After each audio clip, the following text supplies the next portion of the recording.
Assalamualaikum warahmatullahi wabarakatuh. Kembali berjumpa dengan saya Hersbun Arif dari Forum News Network. Dalam beberapa hari ini Ade Armando itu jadi fokus perhatian. Ini karena dia niaya sejumlah orang ketika berlangsung unjuk rasa kemarin di depan gedung di MPR DPR.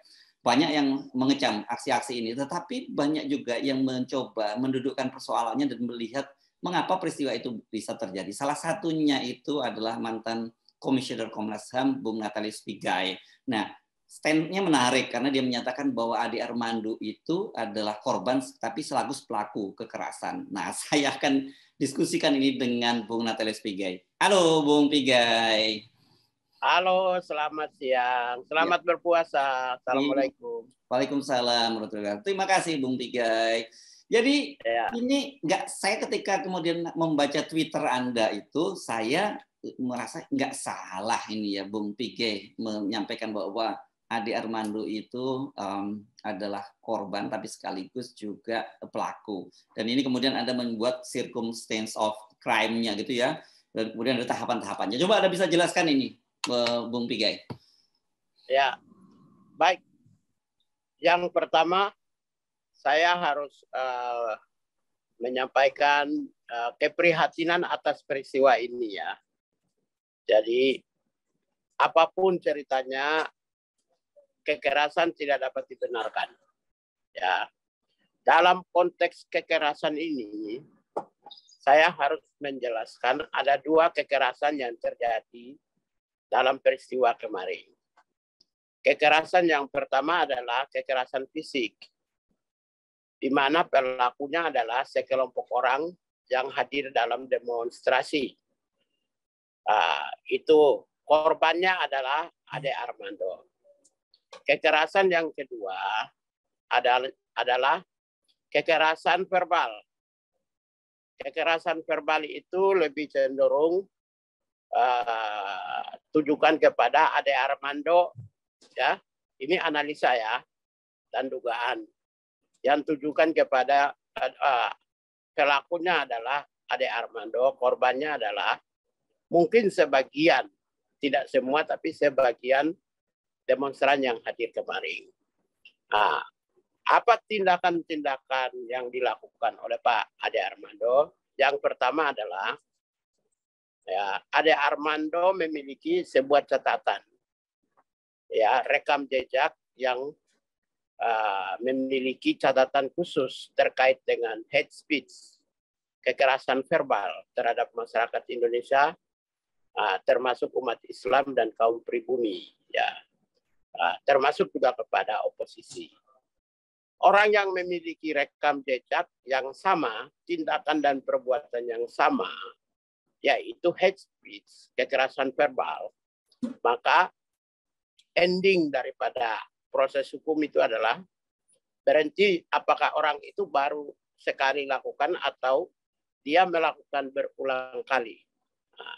Jadi seorang kriminal dan penjahat itu harus diukur sering melakukan tindakan yang sama atau tidak. Apalagi kriminal dan penjahat itu dalam konteks verbal. Kata-kata verbal itu tidak semua orang, ada yang khilaf, sekali ucap, ada orang tersinggung. Itu sekali ucap orang tersinggung. Menurut pemahaman saya itu tidak pantas dipidana. Tapi seringkali berucap, kemudian orang tersinggung, maka orang tersebut masuk kategori saya tidak tujukan kepada Ade Armando ya, bahwa orang yang sering melakukan ucapan-ucapan yang mengandung kekerasan verbal itu bisa dilihat dari rekam jejak dan bisa disimpulkan oleh aparat penegak hukum sebagai seorang pelaku kriminal. Apapun juga kemarin itu adalah peristiwa kekerasan. Entah kekerasan fisik atau kekerasan verbal, tetaplah sebuah kekerasan. Ya, dalam konteks human rights itu tetap sebuah kekerasan. Ya, kalau kita lihat pelaku tetap terpotret secara gamblang karena videonya beredar kemana-mana. Kemudian yang berikut, kalau bicara tentang locus delicti dalam perspektif hukum, maka sudah terpotret di video.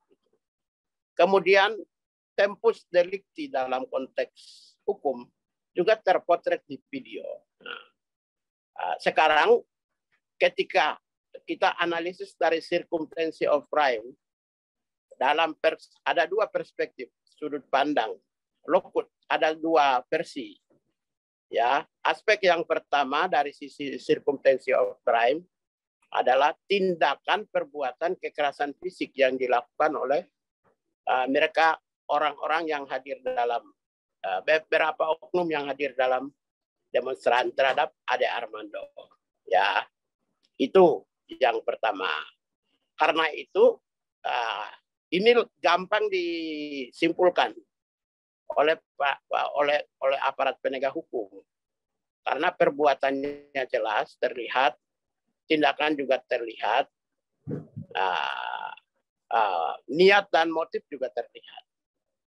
Kemudian apakah mereka memiliki catatan misalnya perencanaan, kemudian tindakan yang sifatnya individual? Menurut saya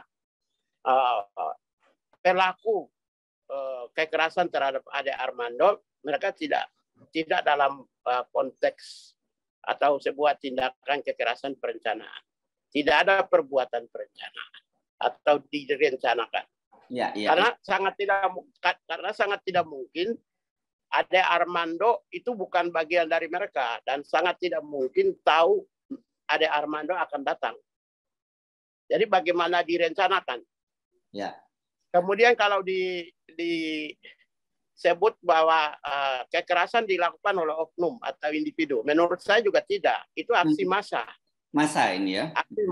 Aksi massa sehingga spontan tidak ini, dapat tidak bisa dilokalisir pada seorang tindakan individu. Jadi tindakan kolektif kolegial itu yang satu sisi. Kemudian kalau dianalisis dari circumstance of crime yang tadi saya bilang, ini sekaligus analisis ya. Ya, saya punya kapasitas. Saya punya sertifikat, saya pimpinan Komnas HAM. Berpuluh-puluh ribu saya tangani kasus. Karena itu kalau dianalisis dari circumstance of crime, khususnya Pak Ade Armando dia datang dari tempatnya dengan tujuan membawa kamera. Ya, ada bertujuan untuk ikut dengan kru dan ikut wawancara. Ya. Jadi ada niat, ada keinginan untuk dia datang. Di mana tempat atau lokasi yang didatangi oleh Pak Ade Armando itu bukan kapasitasnya, bukan tempatnya. Dia bukan anggotanya, dia bukan mahasiswa. Ini ajang mahasiswa, tapi dia datang kamera. Ya. Kalau dia datang untuk sekedar memotret kegiatan demonstran tidak menjadi masalah. Menjadi masalah adalah di tengah-tengah kerumunan demonstrasi melakukan wawancara. Ya, membuat konten itu diakui. Ya, diakui oleh sekretaris. Ya, itu membuat konten. Ya. Membuat wawancara. Yang saya lihat itu wawancara. Kalau soal membuat konten saya tidak paham. Tapi kan sudah dilihat secara gamblang dia lakukan wawancara. Ya. Ingat bahwa kami ini adalah dari umur 17 tahun sudah demo kami ini. Jadi saya itu tahu setiap kegiatan wawancara itu juru bicara ke medianya cuma satu. Dan ujung salah satu kegiatan utama dalam demonstrasi itu adalah penyampaian informasi kepada publik melalui media. Ketika Ade Armando datang, mengganggu salah satu tujuan utama publik, para demonstran mahasiswa untuk menyampaikan informasi kepada publik. Gitu. Jadi itu ada niat. Yang pertama ada membawa peralatan. Yang kedua dia mengganggu. Dia bukan orangnya. Bukan menjadi anggota, tapi dia datang. Lalu yang ketiga, mengganggu menyatakan pernyataan kepada publik. Kecuali kalau dia wartawan yang menyampaikan atau melakukan reportase. Kalau dia bukan wartawan, dia melakukan tindakan atau kegiatan yang sebenarnya merupakan porsi para demonstran. Nah, itu yang berikut. Yang berikutnya adalah ada pertengkaran antara Ade Armando dengan ibu. Ada wanita yang seorang ibu ya, seorang wanita, seorang mak-mak kalau sekarang istilahnya ya. Seorang mama. Lalu yang ketiga, konten dari pernyataan Ade Armando lebih banyak melakukan konten ya, intensi dari pernyataan kalau dianalisis itu lebih banyak mau menyatakan bahwa aktivis mahasiswa itu terpecah belah. Hal itu ditunjukkan dengan pernyataan yang menyatakan BEM SI terbagi dua, BEM Nusantara terbagi dua. BEM itu orientasi pemahaman, kalau kita analisis lebih berorientasi kepada sebuah informasi yang sifatnya pemecah belah, mengsimplifikasi, menyederhanakan gerakan mahasiswa yang hadir gitu. Jadi di sini salah satu niat tidak baiknya Ade Armando itu di sini salah satunya menyederhanakan, mengkerdilkan gerakan mahasiswa di mana dulu kita disebut mahasiswa itu iron stock perubahan untuk masa depan, tapi juga mahasiswa adalah mesin perubahan. Ya. Kami ini kan dulu pernah menjadi mesin perubahan. Hasil perubahan itu kan sekarang sudah mulai dirasakan. Karena itu mengkerdilkan sebuah gerakan mahasiswa. Lalu yang berikut, Ade Armando melakukan hubungan kontak verbal dengan masyarakat, massa yang hadir. Yang berikut. Ya. Lalu secara spontanitas dibalas dengan kekerasan fisik. Oleh karena itulah, kalau dilihat dari perbuatan dan runut tindakan-tindakan yang dilakukan oleh Pak Ade Armando, memang dia korban fisik. Tapi Ade Armando juga bisa disebut sebagai pelaku kekerasan keonaran yang menimbulkan perbuatan atau tindakan sesat. Perbuatan dari mahasiswa yang hadir, oknum mahasiswa yang hadir kepada Ade Armando, itu adalah perbuatan dan tindakan sesaat, ya, sesaat tidak direncanakan dan dilakukan secara kolektif kolegial. Nah, demikian.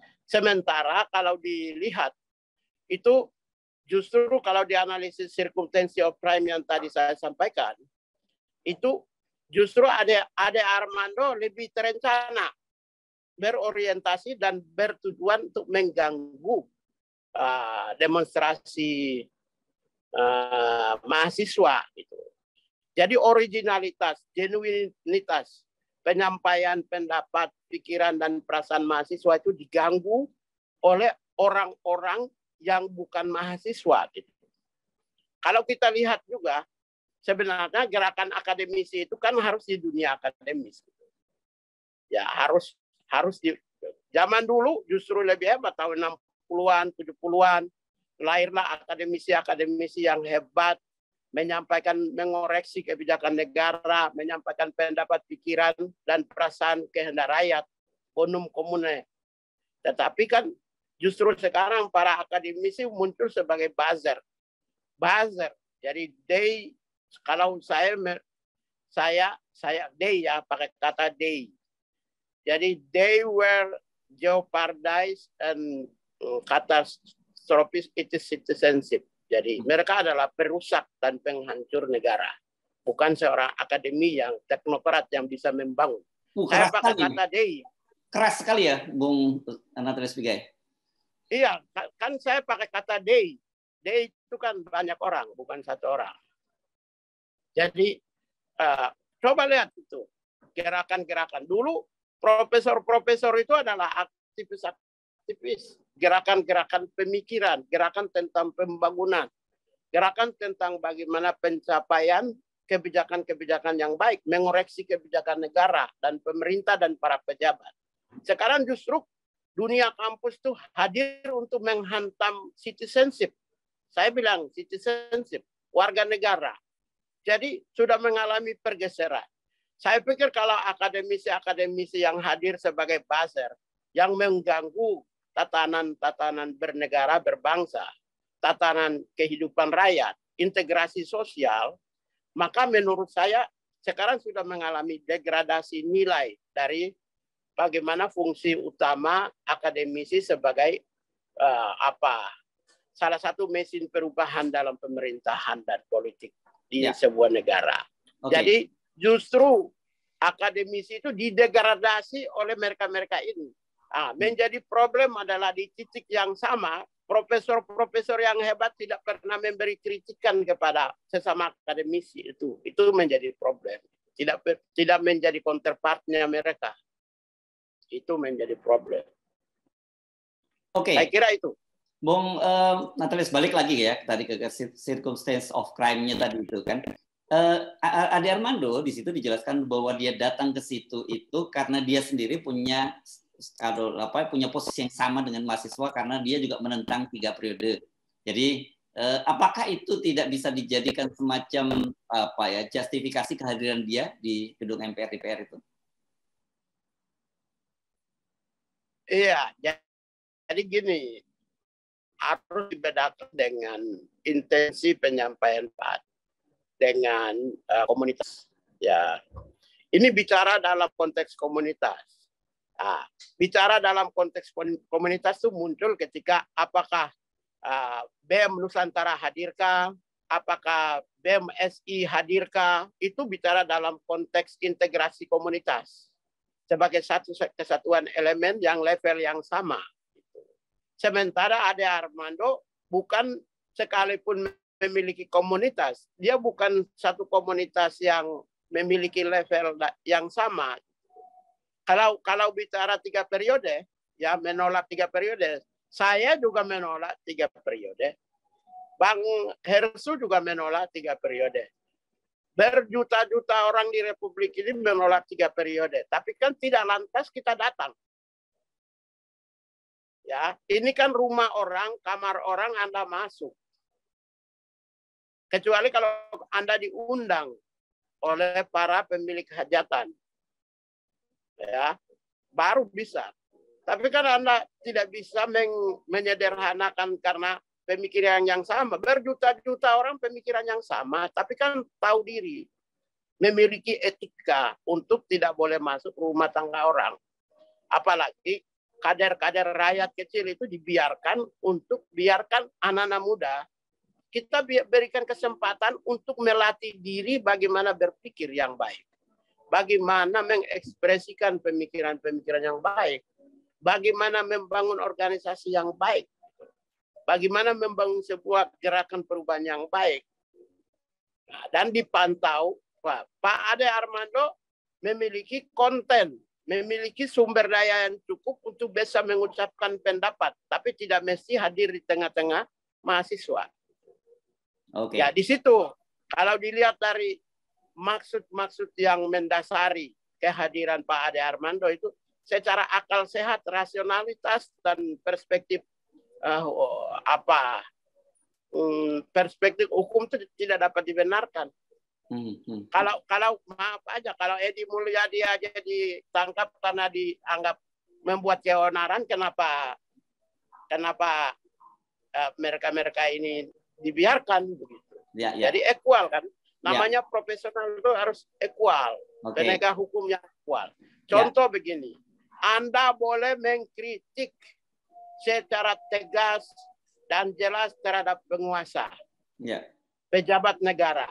Tapi Anda tidak boleh mengganggu komunitas rakyat yang lain. Karena mereka tidak memiliki sumber daya yang kuat. Tidak memiliki otoritas yang kuat. Mereka tidak memiliki apa-apa. Mereka adalah pemilik right holder, pemilik hak. Pemerintah itu adalah penanggung jawab kebijakan. Jadi obligation holder. Karena itu yang para akademisi, dunia akademisi, para profesional, pengamat dan kritikus itu mengkritik hanya kebijakan. Betul. Orang boleh kritik pemegang kebijakan. Orang boleh kritik Jokowi sebagai presiden, Luhut sebagai menteri, dan lain sebagainya. Tidak menjadi masalah. Ya. Tetapi Anda tidak boleh masuk mengganggu tatanan sosial. Anda bilang mau ingin membangun integrasi sosial, mau ingin menjadikan toleran. Tetapi Anda sebut-sebut melulu setiap hari, pagi, siang, sore, kayak makan makanan harian atau minum obat. Kadrun. Itu kan bikin segregatif. Anda tahu istilah segregatif. Segregatif, Anda justru melakukan pemecahan. Bukan Anda membangun integrasi sosial. Ketika Jokowi memiliki kelemahan di dalam membangun integrasi sosial, karakter dan desain bangsa, maka rakyat itu, pendukungnya itu harusnya mengingatkan Jokowi untuk membangun dan merangkai, meradut kebersamaan bangsa. Justru Jokowi lemah di dalam membangun keutuhan bangsa, sementara pada saat yang sama, para pendukungnya justru merusak, mendeliver kelemahan Jokowi yang tidak mampu membangun integrasi sosial, justru dirusak juga oleh para pendukung. Ingat semua, bilang Natalis Pigai dengan kata-kata yang rasis misalnya. Kemudian, itu kan saya representasi banyak, punya suku besar juga, bangsa besar. Kemudian Anda bilang kadrun, kadal gurun. Itu kan representasi komunitas bangsa. Anda tidak boleh mengklaim diri Pancasila, mengklaim diri orang yang solider, memiliki solidaritas. Tetapi justru Anda melakukan kata-kata dan ucapan-ucapan yang segregatif, yang membeda-bedakan komunitas A dengan B.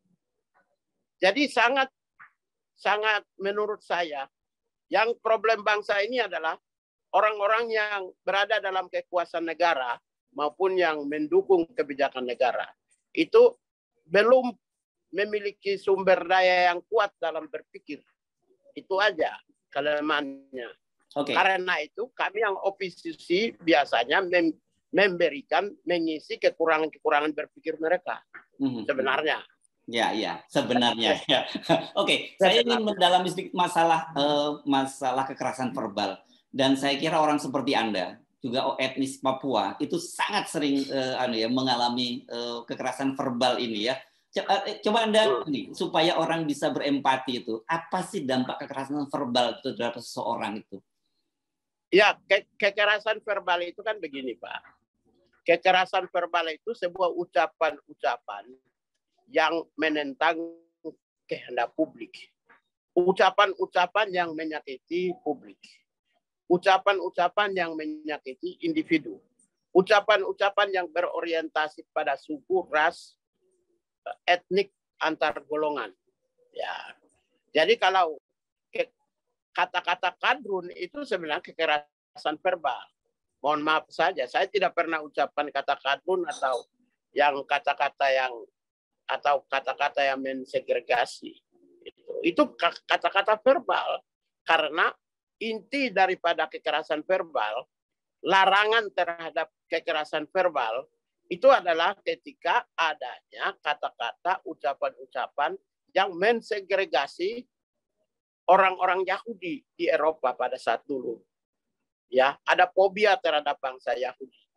Sekarang ini juga mereka melakukan segregasi terhadap kadrun dengan bangsa komunitasnya. Maka apa bedanya dengan fobia dari Eropa, negara suku-suku bangsa Eropa terhadap bangsa Yahudi?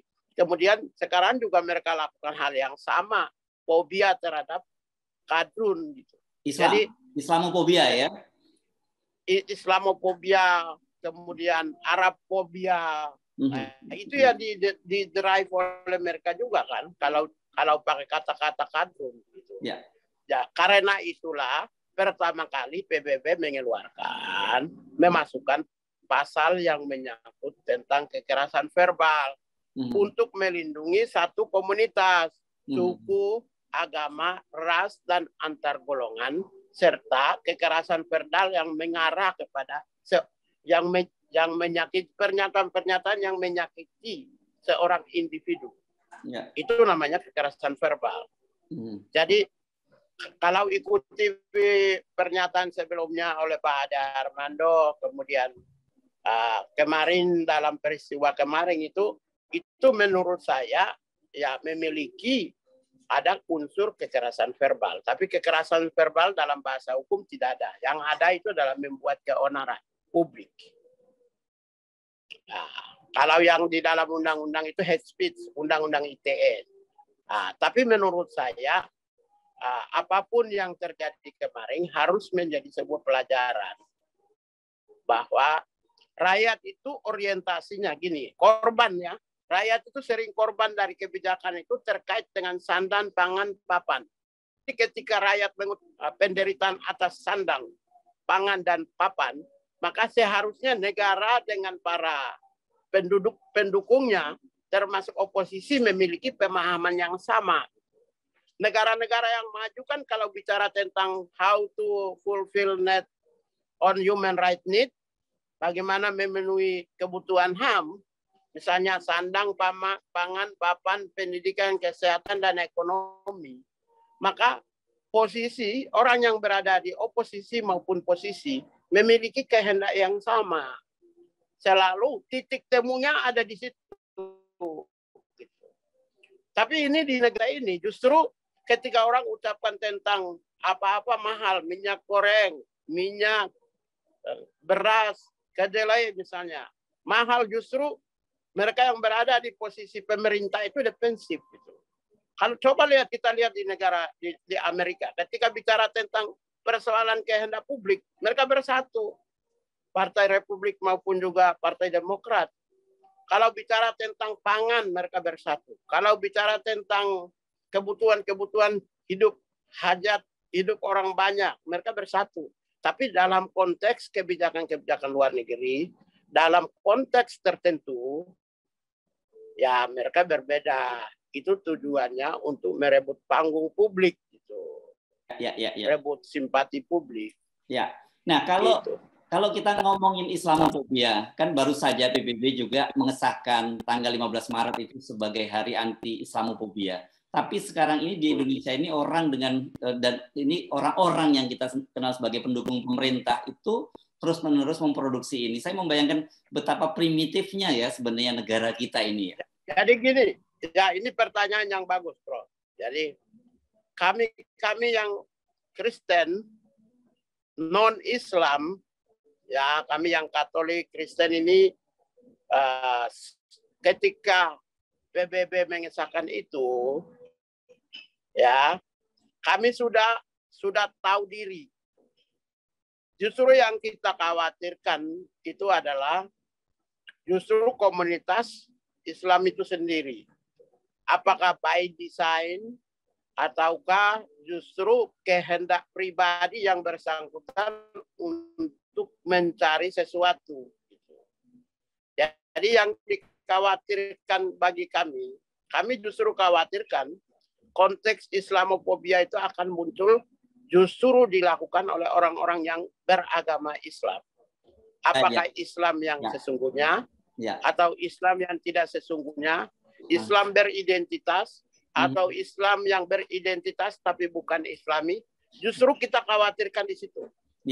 Di negara-negara Timur Tengah agak sedikit terkontrol, mohon maaf, karena hukum agamanya berlaku secara tegas dan jelas di negara Timur Tengah, sehingga individu tidak bisa sulit menyerang agama Islam. Kalau di Indonesia ini hukum yang berlaku tidak secara jelas dan tegas, ya tidak bisa menerapkan hukum Islam untuk memvonis seorang umat Islam. Karena itulah sebenarnya justru yang potensi kerusakan terbesar yang nanti yang sifatnya destruktif terhadap integritas kesatuan Islam, justru kita khawatirkan orang Islam di Indonesia. Jadi bro, ya, kalau kita bicara lebih panjang dari pernyataan saya ini, memang mungkin di belakangnya itu pasti ada intelijen asing, di belakangnya ada oligarki. Ya, ada intelijen asing, ada oligarki. Kalau Anda tidak beragama, Anda beragama harusnya itu Elingland Elinglan Waspodo. Berat nih. Ya, ya. Iya. Iya, kan Oke. gitu. Kembali kepada kehendak Anda. Anda kalau berpendidikan, ya bisa. Semua itu bisa dibayar oleh kelompok oligarki atau intelijen bayar untuk kasih hancurkan Islam di Indonesia. Tapi kalau Anda punya integritas, moralitas, Anda punya nilai dan agama, memiliki agama yang baik dan kuat. Karena itu kalau terjadi Islamofobia di Indonesia, saya meyakini itu yang muncul menyerang Islam adalah orang-orang Islam. Apakah dia ada di dalam pemerintahan, atau dia profesional, civil society, atau ada dalam partai politik, atau warga biasa. Luar biasa ini. Ini penting, ini peringatan dari Anda ini. Saya kira perlu direnungkan oleh orang-orang yang justru beragam, penting diingat, direnungi oleh orang-orang Islam. Justru peringatan datangnya dari seorang non-Muslim seperti Anda. Tetapi kan Anda selalu mengklaim sebagai pembela Islam, gitu ya, Bung Natalius Pigai ya? Ya, karena gini, saya dengan kesadaran sendiri, tetapi bahwa setelah ada keputusan di tingkat dunia untuk melindungi Islam, ya, saya merasa makin kuat juga untuk menghormati dan menghargai Islam. Ya, saya kira gitu. Jadi tanpa keputusan itu juga saya pasti. Tetapi setelah ada keputusan itu, umat kaum non-Muslim itu sudah pasti menghormati. Saya punya keyakinan. Justru yang kita khawatirkan itu adalah orang Islam sendiri. Oke, ini terakhir pertanyaan. Apa yang bisa kita petik dari peristiwa Bung Ade Armando itu, dan apa rekomendasi Anda untuk bangsa ya? Proposal untuk bangsa deh. Iya. Iya. Saya kira gini, peran yang selalu dilakukan oleh oposisi selama ini, seharusnya kelompok pendukung Jokowi yang mengambil alih. Jadi bagaimana mendegradasi oposisi itu lebih mudah. Buzzer itu justru yang lebih baik. Begitu. Misalnya ketika harga BBM mahal, naik, mereka yang harus ingatkan Jokowi.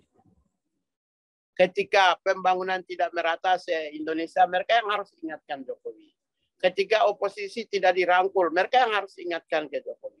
Jadi kalau peran-peran yang dilakukan oleh publik secara masif tetapi tidak terkontrol ini, kalau diambil alih oleh kelompok buzzer, itu justru membantu pemerintah untuk mengisi ruang-ruang kosong yang tidak sempat diisi oleh para pemimpin, Pak Jokowi dan para pejabatnya.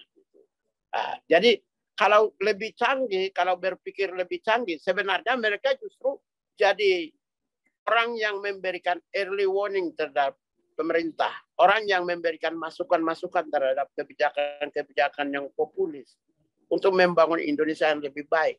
Tapi peran mereka kan selama ini justru menyerang rakyat atau oposisi. Ya. Nah, ini tergantung sumber daya nalar aja ini. Mohon maaf.